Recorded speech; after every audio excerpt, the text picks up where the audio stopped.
Ahojte moji milovaní. Takže dneska ďalší tréning za mnou. No a len taká myšlienka mi išla celý čas hlavou, že ako sa niektorí ľudia pohoršujú nad niektorými profilmi, napríklad na Instagrame alebo proste všeobecne na sociálnych sieťach. Ľudia, to nie sú reálne životy, pamätajte. Vy vidíte len to, čo dotyčný zdieľa a čo chce, aby ste videli. Vy nevidíte jeho reálny život. Vy nevidíte jeho 24/7. Vy nevidíte, keď je ten človek smutný, zranený, keď prežíva nejaké hormonálne katastrofy. Vidíte len to, čo chce ten človek, aby ste videli. A pozrite si tie profily na sociálnych sieťach.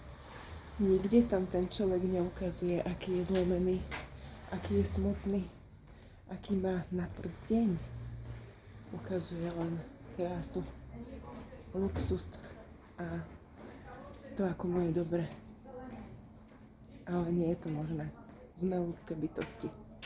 A nikto nedokáže byť vo flow 24/7. Nikto. Pamätaj, nikto.